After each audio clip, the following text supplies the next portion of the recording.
Hi everyone, Gian here. Our Bible verse for today is all about John 8:31 to 32.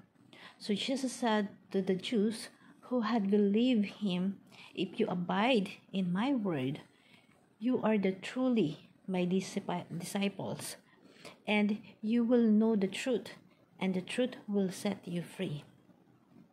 So, sinabi ni Jesus sa mga Judeyang sumasampalataya sa Kanya, "Kung patuloy kayong susunod sa aral ko, totoo ngang may tagasunod ko kayo.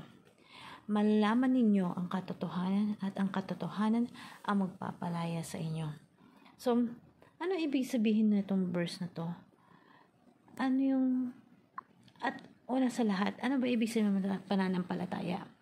So, kailangan ma-define natin ano yung ibig sabihin ng pananampalataya sa ating Panginoong Hesukristo. Kung patuloy kayong sumusunod sa aral na ating Panginoon, sumusunod tayo sa aral ng ating Panginoon, ang pananampalataya hindi lang basta naniniwala. Meron patuloy na pagsunod sa aral ng ating Panginoon.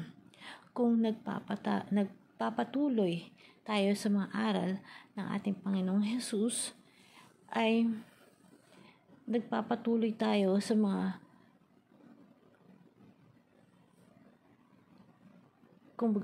itinuturo ng ating Panginoon. At malalaman natin ang katotohanan at ang katotohanan na may papalaya sa atin. A true Christian is follower.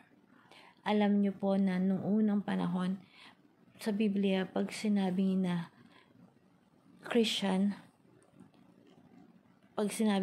ka, totoong Christian ka dapat. Totoong Christian ka talaga.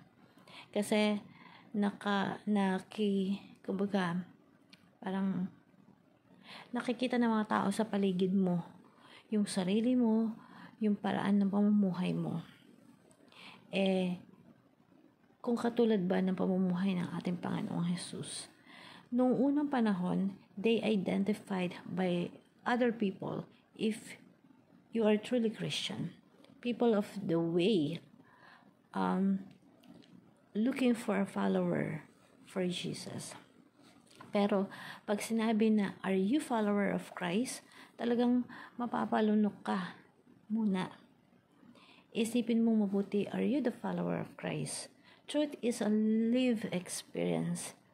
Ang katotohanan ang magpapalaya sa iyo. That bring us to the truth. That is freedom. Ang sino man nagkakasala, ikaw alipin ng katotohanan. Jesus Christ set us free. Set me free. Kailangan na makita mo na si Jesus, may pananampalataya siya.